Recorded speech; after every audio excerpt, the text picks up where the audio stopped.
किंचन मात्र किसी को दुख ना पहुंचे, ये संतों के हृदय की धारणा होती है। तो वो अपने भजन को, तपस्या को, व्रत को, नियम को, संयम को सब में बांट देते हैं। इससे भगवान प्रसन्न हो जाते हैं और वो भगवान को प्राप्त हो जाते हैं। जब भगवान प्रसन्न, तो जा पर कृपा राम की हुई, ता पर कृपा करे सब कोई, परमानंद की अनुभूति हो जाती है। महर्षि, एक सिद्धांत में आप ही के श्रीमुख से सुना है कि मतलब आशीर्वाद के रूप में किसी को दे दिया भजन, या कोई मतलब क्रोध वृत्ति आई तो उससे भजन नष्ट हो जाता है। हाँ, वो भजन का भाव अलग है।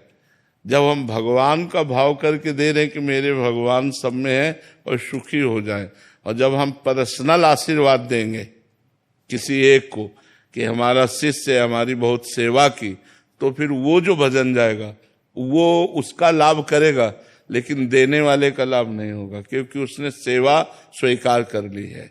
हाँ, क्या जाओ तुम्हारे पुत्र होगा, जाओ तुम्हारे वो फिर वो भजन है। तो इन दोनों में उसका जो भजन जाएगा वो भगवत प्राप्ति कराने वाला नहीं होगा। आशीर्वाद और शाप, ये दोनों नहीं। तो इसमें हमारी प्रक्रिया क्या होनी चाहिए? जैसे हम किसी दूसरे को भजन दे रहे हैं अपना 10, जैसे आपने बोला भगवान सामने देखते हुए कि हमारे भगवान इस रूप में आए और उन्हीं के सुख के लिए भजन कर रहे, तो हे भगवान ये भजन आपको सुख प्रदान करे, तो उससे होता। या अगर हम ऐसा भाव ना देख पावे तो ये जीव सुखी हो जाए और इसका फल ये हो कि भगवान प्रसन्न हो जाए, तो वो हो जाएगा। उसमें मतलब स्वार्थ बुद्धि नहीं है कि इसने हमारी बहुत सेवा की, वो आपका पर्सनल राग द्वेष हो गया, तो इसलिए उससे भगवत प्राप्ति वाली बात नहीं होगी। इसीलिए जो सिद्ध महापुरुष होते हैं वो पर्सनल न किसी को आशीर्वाद देते हैं, न किसी को शाप देते हैं, वो सार्वजनिक आशीर्वाद देते हैं, सबका मंगल हो, सब सुखी हो, सब आनंदित हो, ऐसा। अंकिता शुक्ला जी। राधे राधे। राधे राधे महाराज जी। महाराज जी, हम बाहरी व्यक्तियों से तो लड़ सकते हैं, पर मन की वृत्तियों से कैसे लड़ें? हम शरीर से किसी वस्तु को त्याग सकते हैं, पर मन के विकारों को कैसे त्याग? नाम जप से। जितना नाम जप करोगे उतना अध्यात्म बल आएगा, और अध्यात्म बल से अंदर की वृत्तियों से लड़ सकते हो।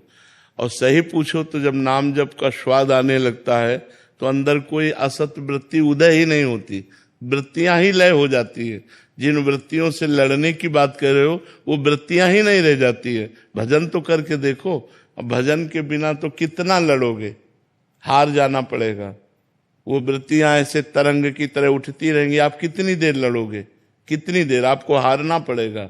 अगर भजन कर रहे हो तो वृत्तियां नष्ट हो जाएंगी, वो हार जाएंगी। भजन के बिना नहीं जीत सकती, भजन चाहिए।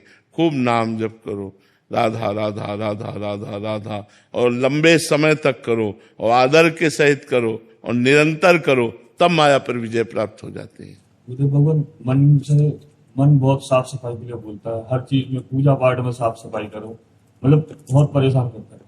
क्या साफ सफाई?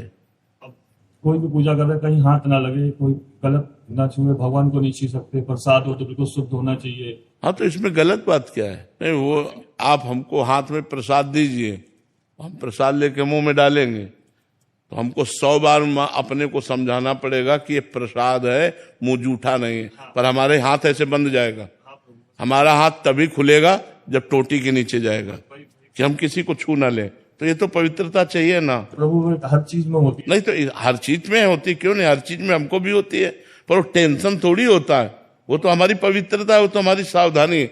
हमारा हाथ ऐसे जूता में छू गया, मान लो जूता पहने, जूता में छू, अब वो मुट्ठी बन जाएगी, इस बात के लिए बन जाएगी कि कहीं हम किसी को छू ना लें। अब जब तक टोटी में हम हाथ नहीं धो लेंगे तब तक हमको छुएंगे नहीं, ऐसे भी नहीं छुएंगे, क्योंकि अगर जूता छुआ हुआ हमने ऐसे छू लिया तो इसको धोना पड़ेगा। ज्यादा सोचते प्रभु, मतलब पूजा पाठ में विघ्न आता है, बहुत परेशानी होती। हमें तो नहीं समझ में आता विघ्न आता है कोई। अब तुम उसे मान रहे हो, तुमने उसे दिमाग में ले लिया है, नहीं ये स्वभाव में, अभ्यास में भक्तों के होता है, ये तो स्वभाव में होता है। उसे परेशानी क्यों लेते हो? वो संयम है, वो नियम है, उसको ऐसे धारण करो, वो संयम नियम है, वो हमारी पवित्रता है, उसको ऐसे थोड़ी लेते हैं, ऐसे नहीं। अब हम निकले ऐसे, हमसे कोई टच हो गया तो हम नहाने जाए, ऐसा नहीं है। वो जो टच हुआ मेरा भगवान है, हम अपनी भावना में देखते हैं मेरे भगवान स्वरूपों में है। थोड़ा सा विस्तार करना पड़ेगा दिमाग का, थोड़ा सा दिमाग का विस्तार करना पड़ेगा। हर कण में भगवान विराजमान है बच्चा, हर कण में भगवान विराजमान है। हाँ। विद्या जी जगन्नाथपुरी से। श्री हरिवंश महाराज जी, हम जगन्नाथपुरी के निजी सेवकों के यहाँ बर्तन झाड़ू इत्यादि का कार्य करते हैं। नित्य जगन्नाथ जी का महाप्रसाद और पहनने के लिए वस्त्र उनके निज सेवकों द्वारा ही प्राप्त होते हैं। क्या उसी से बात मेरा है, और तो परम सौभाग्य। मेरे बच्चों का पालन पोषण होता है, तो क्या नित्य प्रति महाप्रसाद पा सकते हैं? अरे ये तो सौभाग्य, महाप्रसाद पाके जियो, इससे बढ़िया और जीवन क्या है। बहुत बढ़िया जीवन है।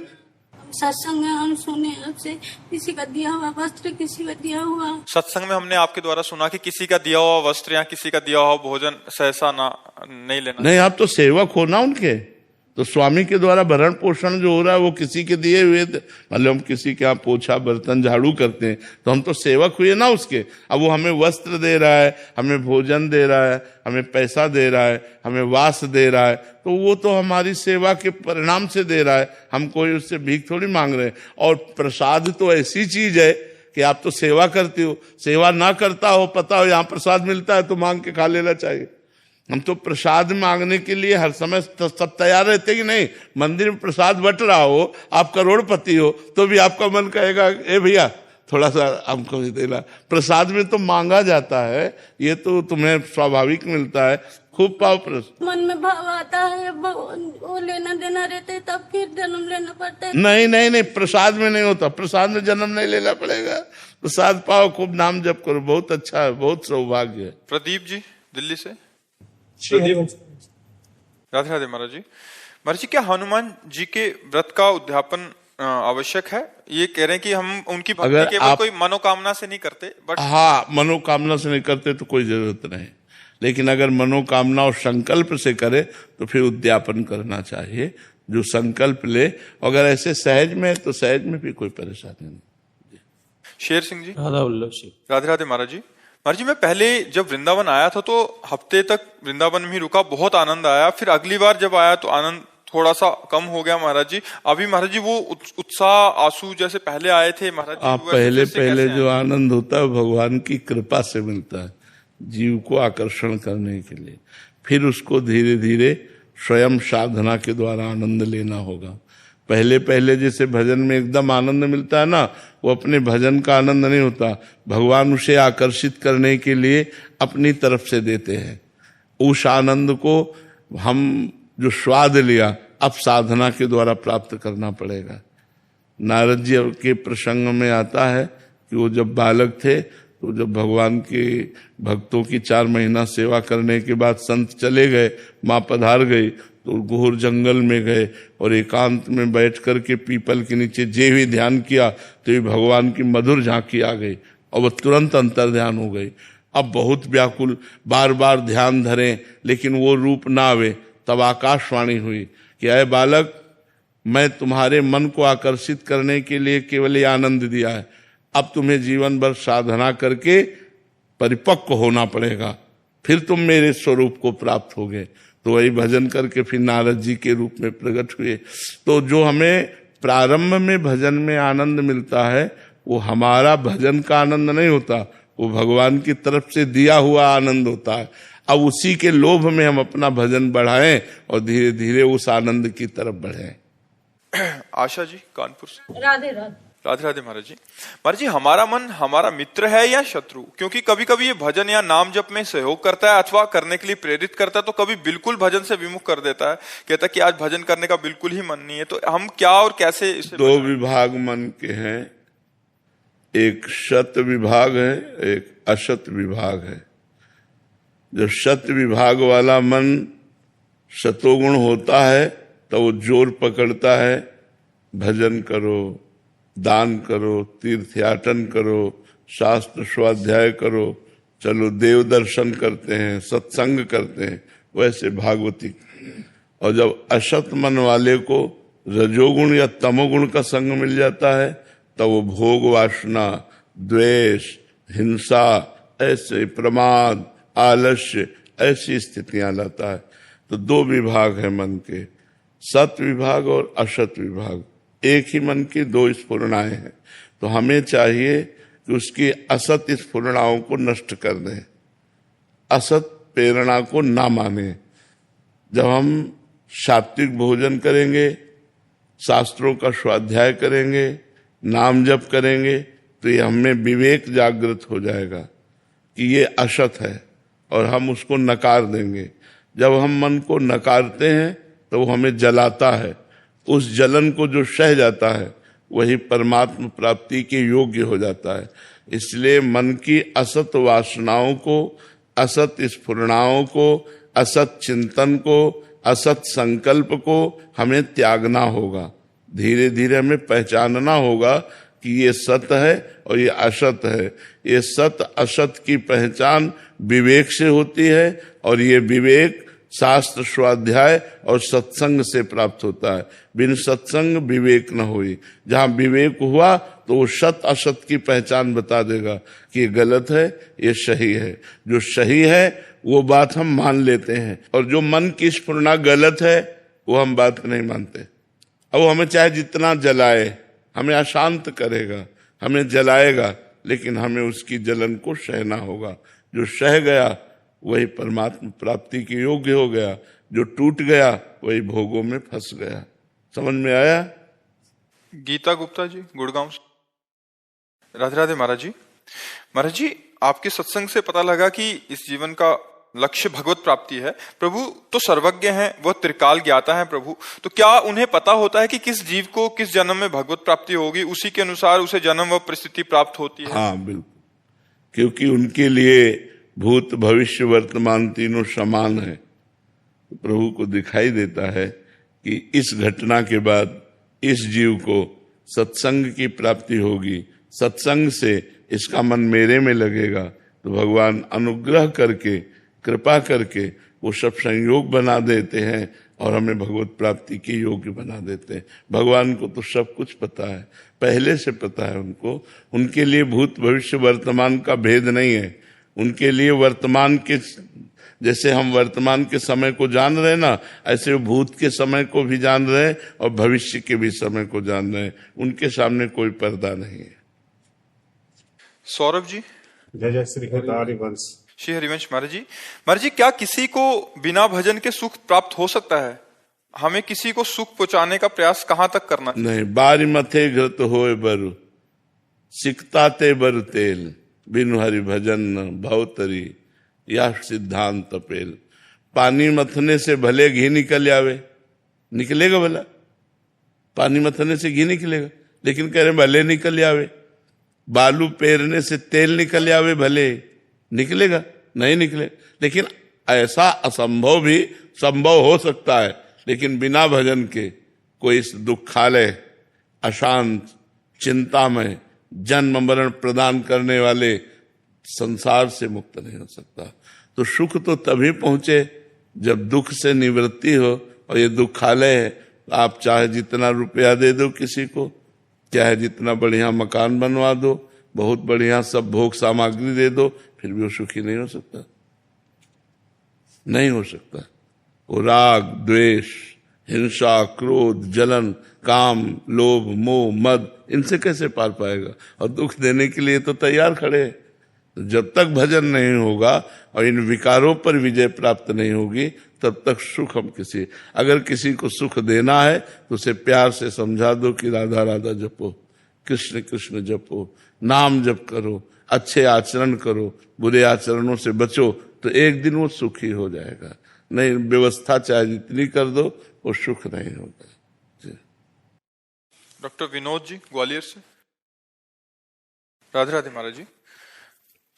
महाराज जी, परम आदरणीय, हमारे जीवन आधार श्री रामकृष्ण परमहंस देव जी के जीवन जब पढ़ते हैं तो पता चलता है कि भागवत स्वरूप महापुरुष इतना कष्ट सहते हुए भी जगत कल्याण के लिए सतत कार्य करते हैं। आपको भी जब देखते हैं कि आपकी सेहत ठीक ना होने के बाद भी आप सतत हमारे कल्याण के लिए तत्पर रहते हैं। महाराज श्री रामकृष्ण परमहंस देव जी की लीला संवरण से पूर्व एक दिन परम आदरणीय स्वामी विवेकानंद जी के मन में प्रश्न हुआ कि श्री रामकृष्ण परमहंस देव जी ने स्वामी जी के मनोभाव को जान लिया और कहा कि जो राम है, जो कृष्ण है, वही इस शरीर में राम कृष्ण है। ये मैं वेदांत की दृष्टि से नहीं, अपने प्रत्यक्ष अनुभव से कहता हूं। महाराज जी, मैं इस लायक तो नहीं कि मैं इसे समझ पाऊं, परंतु इस वाक्य मेरा जीवन में बल देता है महाराज जी, देगा कि जो राम है, जो कृष्ण है, वही इस शरीर में व्याप्तमान है। इसमें कोई संशय की बात थोड़ी है। वासना वासुदेवस्य वासितम भुवनत्रयम सर्वभूत निवासोस्मि वासुदेव नमोस्तुते। भगवान श्री कृष्ण ही अपने संकल्प से संपूर्ण रूपों में विराजमान है। बहुनाम जन्म नावन्ते ज्ञानवान माम प्रपद्यते वासुदेवा सर्वमिति सा महात्मा सुदुर्लभा। बहुत जन्मों की साधना के बाद ये अनुभव होता है कि सब रूपों में भगवान विराजमान है। तो जो भगवत भजन के प्रताप से सिद्ध महापुरुष हो चुके हैं, उनको अपने हृदय में ही भगवान का साक्षात्कार दिखाई देता है। जो अंदर चाहे राम कहो, चाहे कृष्ण कहो, चाहे शिव कहो, वो परमात्मा एक ही है। उसके नाम अनेक हैं और वो हमारे हृदय में ही विराजमान है। जब हमारा भजन होता है और माया, त्रिगुण माया का प्रभाव नष्ट होता है, तो हमारे हृदय में ही उसका साक्षात्कार हो जाता है। तो फिर साक्षात्कार जब हो गया तो जो मैं है उसी में लीन हो जाता है। तो अब बच गए केवल वही राम, वही कृष्ण, दूसरा कोई नहीं। देखने में वो रहता है पुरुष शरीर, लेकिन अंदर परमात्मा ही कार्य करता है। परमात्मा साक्षात प्रकट हो जाता है। वैसे सबके हृदय में परमात्मा है, लेकिन वो माया का पर्दा लगाकर है। लेकिन जो भजन करने वाले महापुरुष हैं, उनके हृदय से माया का पर्दा हट जाता है और भगवान साक्षात प्रकट हो जाते हैं। इसीलिए उनको अनुभव होता है कि अब कहने को केवल शरीर को रामकृष्ण है, लेकिन वास्तविक रामकृष्ण ही हृदय में काम कर रहे हैं, दूसरा कोई नहीं है। वहां और कोई नहीं है, केवल रामकृष्ण ही विराजमान है। अक्षरशः सत्य बात है। समझ में आ रही ना बात आपकी? वही विराजमान है। हृदय राम तिवारी जी, अयोध्या जी। राधे राधे महाराज जी। महाराज जी, भारतीय शास्त्रों के परमहंस की स्थिति और मोक्ष प्राप्ति की स्थिति पर ज्ञान देने की कृपा करें। जो मोक्ष प्राप्त हो जाता है वही परमहंस होता है। जो मोक्ष अधिकारी है वो मुमुक्षु कहलाता है, और जिसे मोक्ष प्राप्त हो जाता है उसे परमहंस कहते हैं। और जो मोक्ष की स्थिति के आनंद में उन्मत्त होकर सब कुछ भूल चुका है, उसे अवधूत कहते हैं। वो पड़े पड़े शौच भी हो रही है तो कोई परेशानी नहीं, शरीर में मल लगा है, कोई मतलब कोई शरीर की शुद्ध ही नहीं है, बालवत चेष्टाएं हो रही, वो अवधूत स्थिति का होता है। और जो मोक्ष प्राप्त कर लेता है, ब्रह्मबोध जिसे हो जाता है, उसे परमहंस, जैसे परमहंस श्री सुखदेव जी दिगंबर रहते हैं और भगवान के तत्व स्वरूप के अनुभव में छके रहते हैं और भगवान की लीलाओं का गायन करते रहते हैं। एक स्थिति होती है जहां न कुछ बोलना है, न कुछ सुनना है, न कोई चेष्टा है, हो रहा है सो जो हो रहा है। अवधूत स्थिति ऋषभदेव भगवान ने दिखाई। भगवान ऋषभदेव का अवतार लिए ना, तो उसमें दिखाया अवधूतों की स्थिति। तो जो मोक्ष को प्राप्त है वही परमहंस है। जो अपने आत्म स्वरूप का बोध प्राप्त कर लिए हैं वही परमहंस है। और जो गाढ़ आत्मानुभूति में हर समय निमग्न रहते हैं, बाहर ही नहीं आते, वो अवधूत महापुरुष है। जिनको शरीर की बाह्य चेष्टाओं की कोई शुद्ध नहीं है, कर्मवश, स्वभाववश, प्रारब्धवश शरीर कहीं खड़ा है, कहीं पड़ा है, कहीं कैसी स्थिति में है। जैसे अवधूत दत्तात्रेय जी महाराज यदु को वर्णन करते हैं कि ये शरीर कभी महलों के पलंग में पड़ा होता है, तो कभी फुटपाथ में पड़ा होता है, कभी राख में पड़ा होता है, कभी अच्छे अच्छे पदार्थ पाता है, कभी भूखा पड़ा रहता है, पर हमको इससे कोई फर्क नहीं पड़ता। वो शरीर से परे महापुरुष अवधूत स्थिति को प्राप्त होते हैं। बबीता जी, गुरुदेव भगवान, मेरा प्रश्न है कि आप ही में अपने प्रभु को देखा है, तो यदि मरते वक्त यदि स्मरण शक्ति बनी रही तो ईष्ट का स्मरण करें या श्री सद्गुरुदेव भगवान का? अगर इतनी स्मृति बनी रही कि मुझे निर्णय क्या करना है, तो फिर अभी प्रेम ही कहाँ होगा। अगर हमको ये भेद बना रहा कि इष्ट और गुरुदेव अलग अलग है, तो अभी स्थिति ही क्या आई। गुरु साक्षात परब्रह्म तस्मै श्री गुरुवे नमः। जो परब्रह्म परमात्मा इष्ट है वही गुरुदेव के रूप में है। ध्यान मूलम गुरु मूर्ति पूजा मूलम गुरु पदम, मंत्र मूलम गुरु वाक्यम, मोक्ष मूलम गुरु। जब गुरु में हमारी तदात्म भाव हो जाता है तो इष्ट का दर्शन होने लगता है। इष्ट ही गुरुदेव है, गुरुदेव ही इष्ट है, ऐसा अनुभव हो गया तो जीवन मुक्त हो गया। अब ये कि हम निर्णय करें उस समय कि गुरुदेव का चिंतन करें कि इष्ट का मतलब दो तो मतलब द्वैत, द्वैत तो मतलब अज्ञान, अज्ञान में फिर ये चिंतन का समय ही नहीं रहेगा, मृत्यु ले जाएगी। चिंतन का समय तो गाढ़ प्रेम में होता है कि अपने गुरुदेव के चिंतन करते हुए शरीर को छोड़ा तो गुरुदेव साक्षात परब्रह्म, तो परमात्मा को प्राप्त हो गया। वही परमात्मा गुरुदेव है, कोई दूसरा थोड़ी है। मनीष तिवारी जी हैदराबाद से। राधे राधे महाराज जी। महाराज जी, क्या आत्मा सच में होती है? अगर हाँ तो उसका स्वरूप क्या है? तुम कौन हो? कौन हो तुम? मनीष तिवारी। हाँ, मनीष तिवारी। तो इस ढांचे का नाम है, इस ढांचे का नाम है, तुम्हारा नाम थोड़ी है। तुम्हारे ढांचे का नाम मनीष तिवारी है। इतना काट दिया जाए तो तुम कट गए क्या? तुम्हारा हाथ कटा तो जिससे हमारा संबंध होता वो मैं नहीं होता। समझ पा रहे हो हमारी बात? मैं और मेरा, मेरा अलग होता है और मैं होता है। ठीक है, अब हम आपको ले चलते हैं। मेरा सर, मैं सर हूं, ऐसा तो नहीं। मेरी आंख, मेरा कान, मेरा मुंह, मेरी छाती, मेरा पैर, पूरे ढांचे को मेरा शरीर। कभी ये तो नहीं बोलते हो मैं शरीर हूं। मेरा शरीर बोला जाता है या मैं शरीर बोला जाता है? मेरा बोला जाता है। मेरा माइक, मेरी तकिया, मेरा टेबल, इतनी दूर है हमसे वो। ऐसे ही दूर है हमसे जैसे ये अज्ञान के कारण हम समेटे बैठे हुए हैं और इसे मैं माने हुए हैं, लेकिन ये मैं नहीं है, ये मेरा है। ठीक है, अंदर चलो, ये बाहर का ढांचा हो गया। मन, आज मेरा मन लग नहीं रहा, मेरा आया ना, मैं मन तो नहीं आया ना, तो मेरा चित्त आया ना। अहंकार, मेरा अहंकार आया ना, मैं अहंकार तो नहीं आया ना। मेरी इंद्रियां, मेरा मन बुद्धि चित्त अहंकार, मेरा, मैं तो नहीं आया। और अंदर चलते हैं, तीसरा शरीर, कारण शरीर, उसे स्वभाव कहते हैं। मेरा स्वभाव है कि मैं, तो तीनों शरीर मैं नहीं हुए, तो मैं कौन है इसके अंदर? वही आत्मा। मैं मनीष तिवारी नहीं है, मैं शुद्ध ब्रह्म आत्मा है। मनीष तिवारी इस ढांचे का नाम है। अब इतना ज्ञान हो गया तो मोक्ष को प्राप्त हो जाओगे ना। तो खिलवाड़ है इतना ज्ञान होना। अब साधना में लगना पड़ेगा। जब साधना में लगोगे और एक एक शरीर का त्याग होता चला जाएगा, तब अनुभव होगा।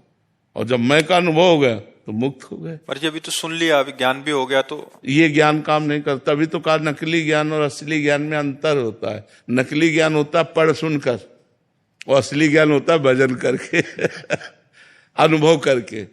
हलवा का पूरा, हाँ, वो आपने कंठस्थ कर लिया।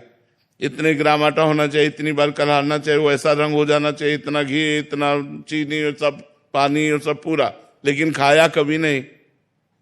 तो मतलब क्या रहा?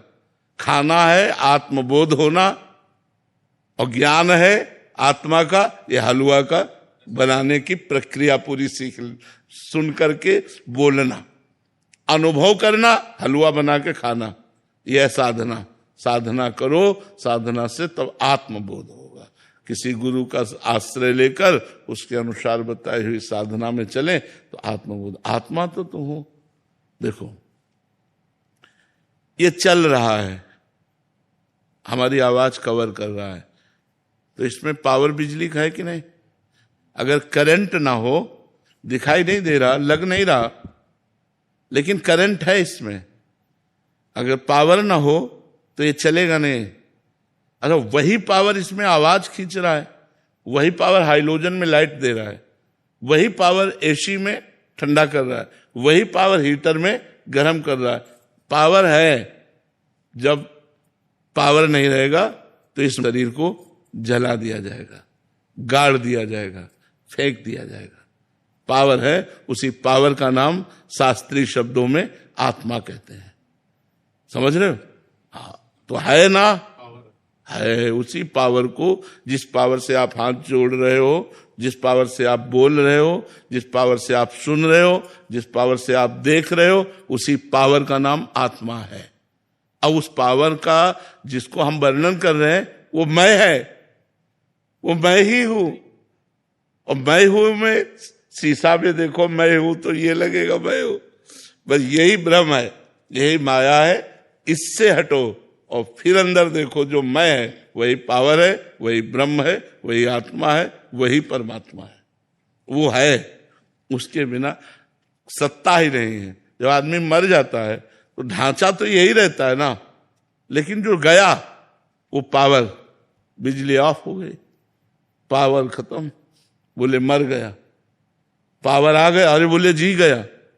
बिजली का पावर है, जैसे बिजली है तो प्राकृतिक पावर है, आत्मा है तो चिदानंद पावर है। उसी पावर से अनंत ब्रह्मांड जड़ चैतन्य सब चल रहे हैं, पावर वही है। अब जैसे बिजली करणों में, करण माने समझते हो ना, ये सब करण है, करणों के प्रभाव से अनेक दिखाई देती है, नहीं दिखाई देती। अब मान लो लाल है तो लाल लाइट है, हरी तो हरी लाइट है। अब लाइट है उसका केवल एक प्रयोजन नहीं है, उसके लाखों प्रयोजन है। अगर लाख करण है तो बिजली लाख प्रकार से दिखाई देगी। मोटर में पानी खींचते हुए अलग अलग सब है ना, लेकिन बिजली तो एक ही है ना। क्यों? बिजली 10-20 प्रकार की तो होती नहीं, बिजली तो एक है, 10-20 प्रकार से उसका प्रयोग है, अलग अलग उसका प्रभाव है। वही बिजली एक जगह ठंडा कर रही, वही बिजली एक जगह गर्म कर रही, वही बिजली जीवन है, वही बिजली मरण है, नहीं है, मार देगी आपको, जला के राख कर देगी। तो बिजली तो एक है, ऐसे ही परमात्मा एक है, कहीं जन्म लीला, कहीं पालन लीला और कहीं विनाश लीला उसी एक की हो रही। जब ज्ञान हो जाता है तो जीव शांत और आनंदित हो जाता है। अभी हमें ये वाचिक ज्ञान केवल सुनने में आया, अनुभव में तब आएगा जब भजन करोगे, साधना करोगे, तब अनुभव, और जब अनुभव में आएगा तब मुक्त हो जाओगे। ये केवल बोल लेने से या सुन लेने से मुक्त नहीं हो जाता, उसका अनुभव करे तब। जैसे हमारी भूख केवल भोजन की प्रक्रिया सुन लेने से, भोजन के प्रकार सुन लेने से, भोजन का स्वाद सुन लेने से हमें स्वाद नहीं आएगा, हमारी भूख नहीं मिटेगी, हमें खाना पड़ेगा। ऐसे ही इसके श्रवण मात्र से काम नहीं चलेगा, हमको साधना करनी पड़ेगी, हमको गुरुदेव का आश्रय लेकर साधना के द्वारा ये अनुभव करना होगा। महाराज जी कितने सरल ढंग से, महाराज जी जो वेदों का सार है, एकदम ऐसे लग रहा था कि एकदम क्लियर, ये परत ये परत ये परत। हाँ, तो अब ये जब अनुभव में आ जाएगा तब कितना अच्छा लगेगा। दुख सुख से परे, जन्म मृत्यु से परे, कोई चिंता नहीं, कोई शोक नहीं, एक परम आनंद, वही तो परमहंस स्थिति होती है। साधना की शुरुआत कहाँ से? गुरुदेव के चरणों से। गुरु का, जैसे सिर्फ आप इस विषय को जाने तो शुरुआत संत समागम से हुई ना, संत समागम से। इसकी शुरुआत संत समागम से हुई और इसकी पूर्णता भी संत समागम से ही हो जाती, जब हम संतों का आश्रय ले लेते हैं। अब जैसे अगला प्रश्न हो तो इसकी प्रथम साधना क्या है, फिर इसकी द्वितीय साधना क्या है, अब मुझे इतना ऐसा अनुभव हो रहा है, अब इसके आगे क्या है, इसलिए पूरे जीवन को समर्पित करके गुरुदेव के आधार पर चला जाता है, तो धीरे धीरे क्रम बाय क्रम स्थिति आने लगती है।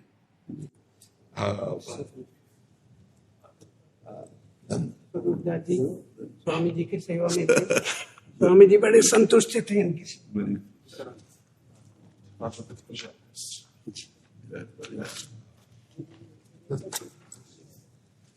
आपके तो अहोभाग्य क्या वर्णन करे, तो परम पूज्य श्री स्वामी जी महाराज के श्रीअंग सेवा में रहता अहोभाग्य। दर्शन से जीवन पवित्र हो जाए। सबसे सेवक धर्म कठोरा, सबसे कठोर धर्म है सेवा। सेवा में सुख का त्याग करके तत्सुख की भावना, यही हमारे सहचरी भाव है। सुख वासना का त्याग करके तत्सुख भावना में तन्मय होना, और इसका प्रारंभ यही जगत से होता है। सुख देवे को चावचित, सब सो हित निष्काम, या सुधर्म हरिवंश को नाम गिरा विश्राम। सुखदेव को, प्रत्येक प्राणी को।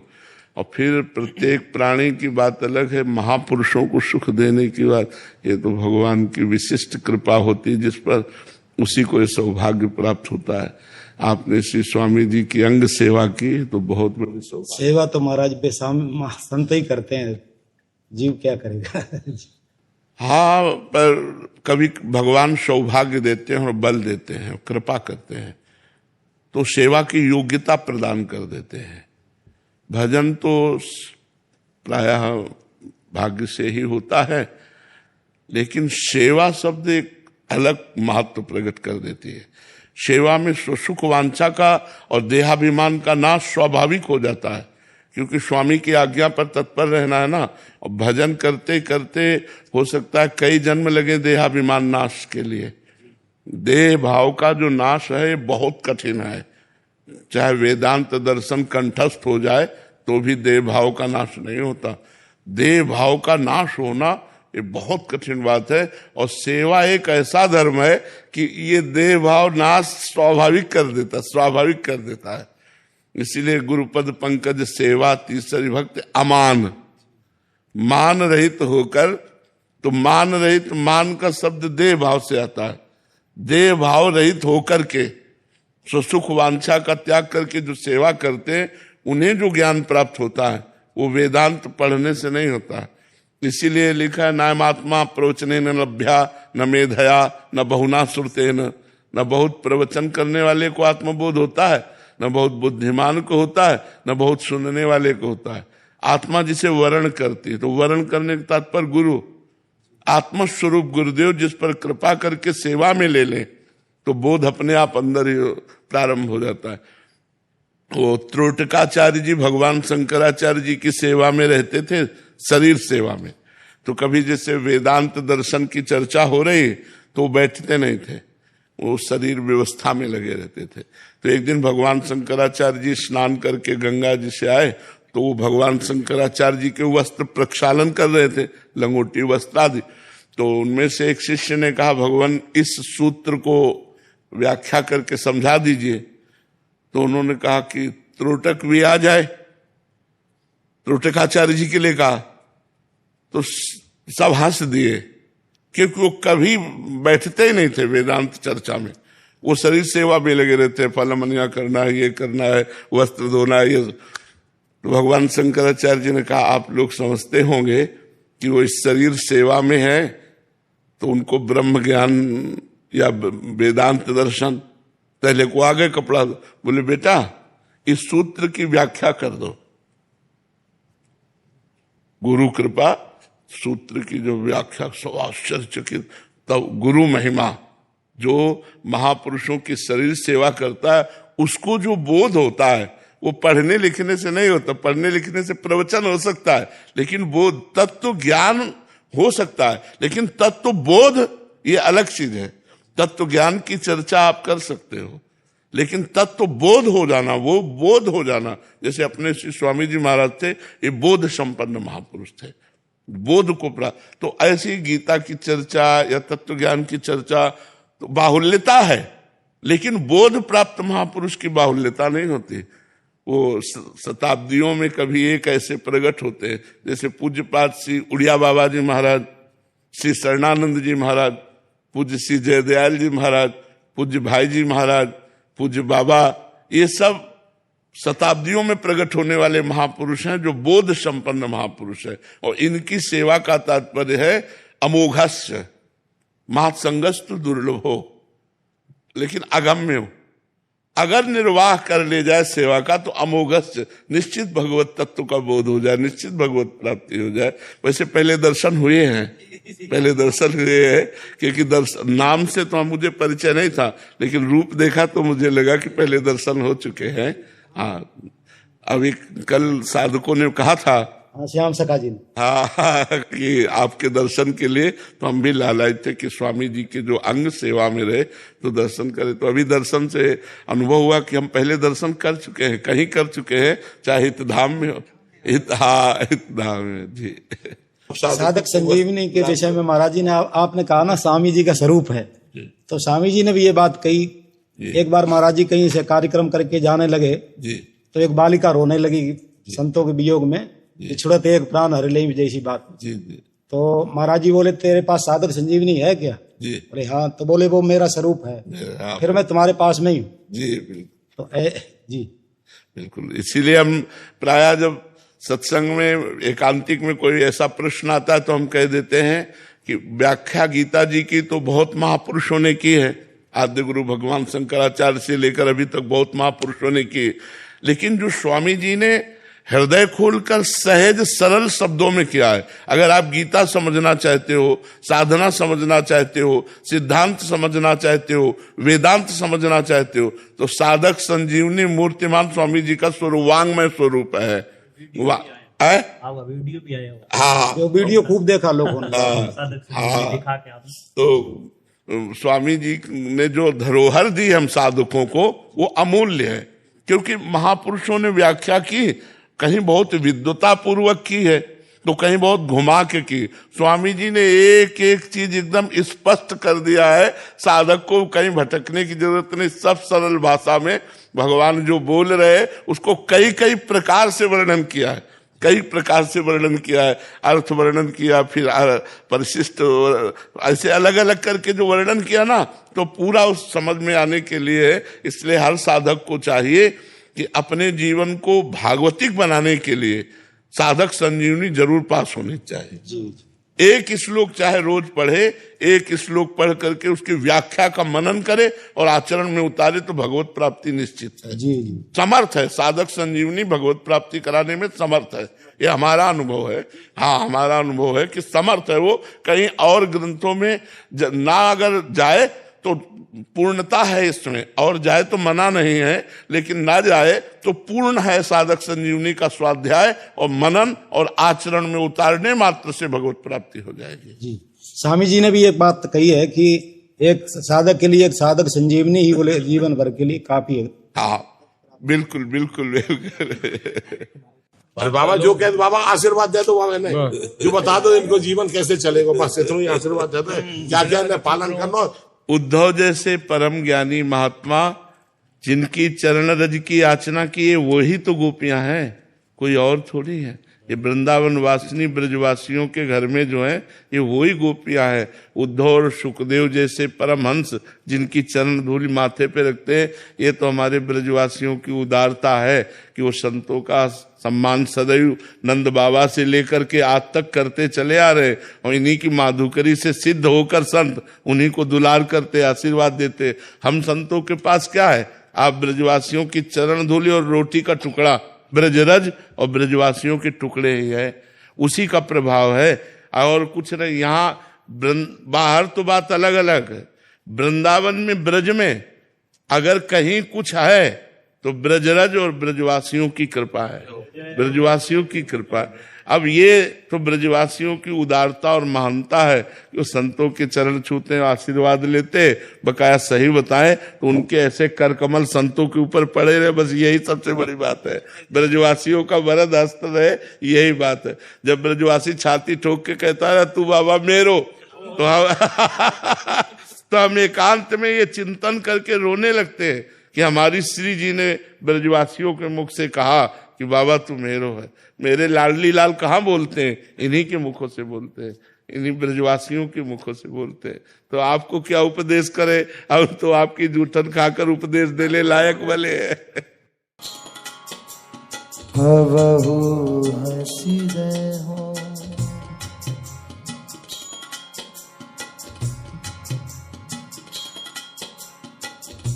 तुम मोही मिलो मिलो ना कृपा निधि, मोको ढूंढत तो भटके हो।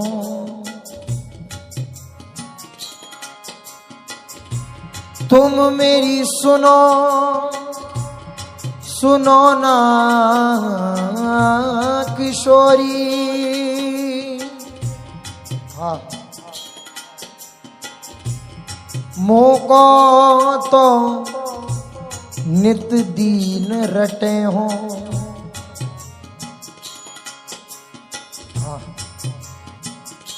तुम मेरी बात,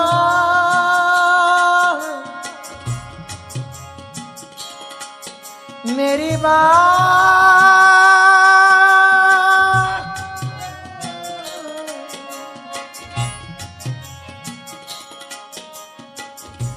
तुम मेरी बात,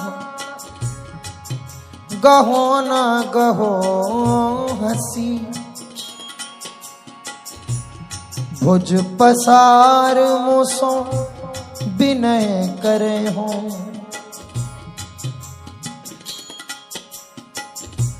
तुम मेरे दृग पहुंचो मत पहुंचो, पैमो सोनित। बाबा जी मैं राधे बोलूंगा, ये अपने आप खुल जाएगा।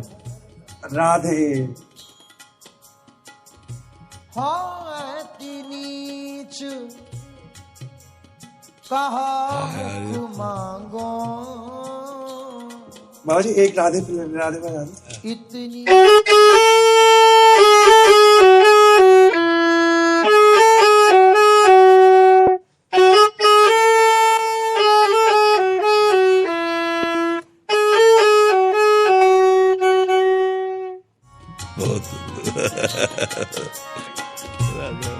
भोरी नेम बढ़े तुम ही सो, सब जग सो संबंध छुड़े हैं, इतना तो अब हंस गए हैं।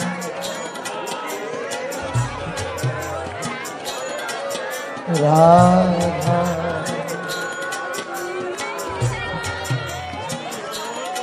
राधा राधा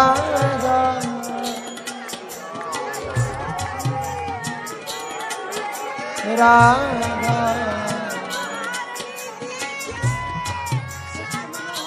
राधा